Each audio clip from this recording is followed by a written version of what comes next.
Miro, daj povej mi, kje si, jaz te že 10 minut iščem. Aja, kje pa? Aha, se te vidim. S tvojim kolesom? Pri enem kolegu sem se sposodil bicikl, zdaj pa ne vem, koliko je številka ključavnice. Kaj se smeješ, če bi bil jaz en oblikovalec kovin, bi si lepo naredil eno orodje, pa bi tole brez problema odklenil.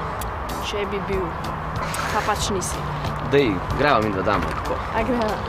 A boš nosil? Jaz si drugega mi ne preostane, ne. Njih lahek tale bicikl. Ja, bo kaj malo na bildu, a ne? Ne bi ti škodal.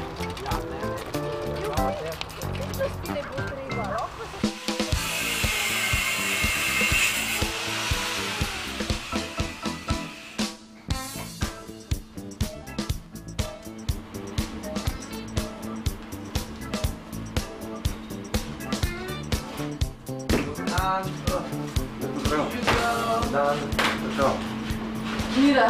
Ja, kaj? Luka. Čau, čau. Dan. A tole, kar imate tukaj, je pa ena nova mojstrovina, ali kako?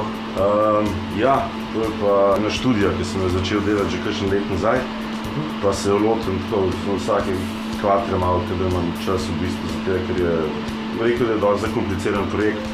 Začetek enega kolesa, no. Tako začne ratovati kolo. Pa prosto bi vajal, če se lahko pikamo. Ni problema. Super. Koliko koles si pa do zdaj že naredil? Do zdaj sem naredil 8 koles. 5 je takih, da se da voziti z njimi po Ljubljani. Eden je pa v bistvu ni kolo, ampak je tricikl, ki sem ga naredil. Ja, malo odsprej še kišto, tako da lahko noter vozijo stvari, 2 kolesi v spredi. Ni tako običajni. Ne, ni. Bo treba malo ga spremeniti. Zdaj je bila taka želja tudi pač od naročnika, no. In to je bilo v bistvu tudi prvo naročilo, drugače pa vseh 5 ali 6-7 koles, ki sem jih naredil, pa sem naredil v bistvu bolj za sebe, kakor pa ne. Pa ta kolesa, ki jih delaš, so pač vsa ista, pa so na voljo tako, da jih lahko kaj kupaš, ali so čisto različna, pa se jih sam pri tebi dobi? Kolesa se dobi samo pri meni. Zaenkrat še ni trgovine. Vsa so različna. Niti dva nista. Niti dva nista ista. Drugače pa tako, no, moje delo, recimo, izdelava kolesa, tako, če ga delam zase, pač se sam spomnim dizajn. Če bi pa recimo se eno, dva, dveh odločil, da bi hotel imeti kolo, pa ne vem, bi se usedel nekam, bi se začeli malo pogovarjati, kaj vas zanima, kaj delate. Čisto po svojih željah. Čisto po svojih željah, točno tako, ne. Pol začnemo z risbo, skico, eno tako okvirno skico. Potem pač bi prihajala k meni gor v delavnico, bi rekla, tako ratuje, pol bi dal sedež gor za varil, pa bi rekel, fajn, zdaj bomo pa balanco postavili gor, tako da v bistvu je kolo narejen prav po meri človeka, ne. Tako kakor jač naredi obleko, tako jaz naredim kolo po meri človeka, ne.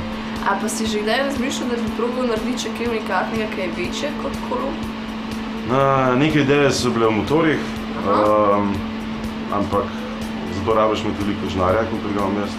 Stroški so tukaj ogromni pri izglavi motorjev, pa neki avtomobilih, samo zato bi rabil imeti pa garažo malo večjo.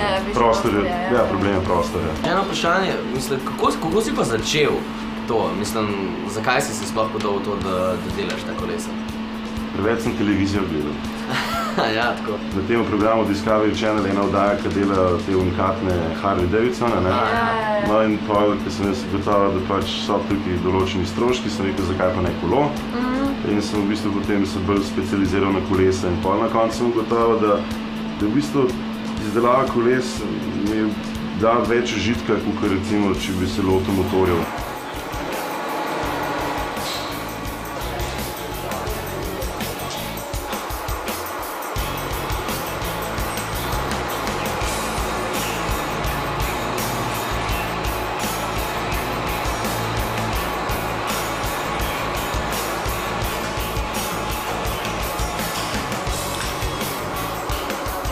Kako pa izgleda program šolanja tukaj? Je veliko prakse ali je bolj za zraven samo? Ne, prakse je precej, zato ker v prvem letniku imajo 6 ur na teden, v drugem 14 ur, v tretjem pa ravno tako. Pol leta so pa še v tretjem letniku pri delodajalcih. Kako poteka delo oblikovalca kovin? Ja, zdaj samo delo oblikovalca kovin je individualno, precej je vezano na stroje, se pravi, da je vezano tudi na zaprt prostor. Poteka pa tako, da mi iz surovega predmeta naredimo neki končni izdelek, kot vidite tukaj. Vse, kar je okroglo, lahko mi kot strugari naredimo. Dočim na področju frezanja oblikovalec kovin pa lahko naredi ploščate zadeve in potem imamo pa še orodjarja, ki pa potem to sestavi v celoto in pa naredi. Aha, se pravi, razlika med orodjarjem in oblikovalcem kovin je dost velika, ne? Mislim, ne počnete čisto isto. Ja, v bistvu oblikovalci naredimo izdelek ali določene elemente orodja, orodjar pa to potem sestavi, da v neko celoto, testira in izproba.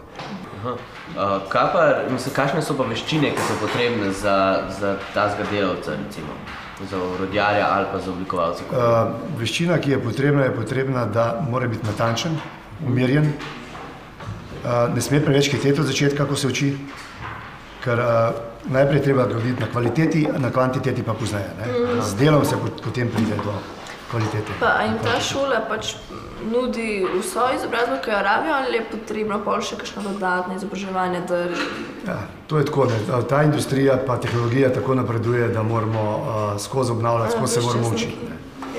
Tudi sam se celo življenje, odkar sem končal tudi kot za poklic strugarja, sem se izučil in potem se v bistvu celo življenje že učim, ker so tehnologije tako napredujejo, da moramo se spreminjajo. Koliko časa pa traja tole vaše šolanje?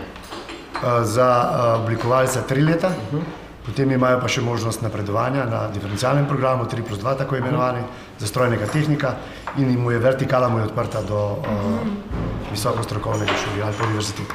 Kakšne so pa te možnosti za zaposlitev? Zelo velike. Prihodnost je...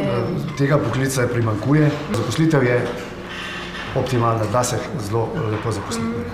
Pa obstajajo tudi kakšne štipendije, tako kakšne kadrovske recimo ali pa kaj takega? Vsak, ki želi in ki hoče, dobi štipendijo.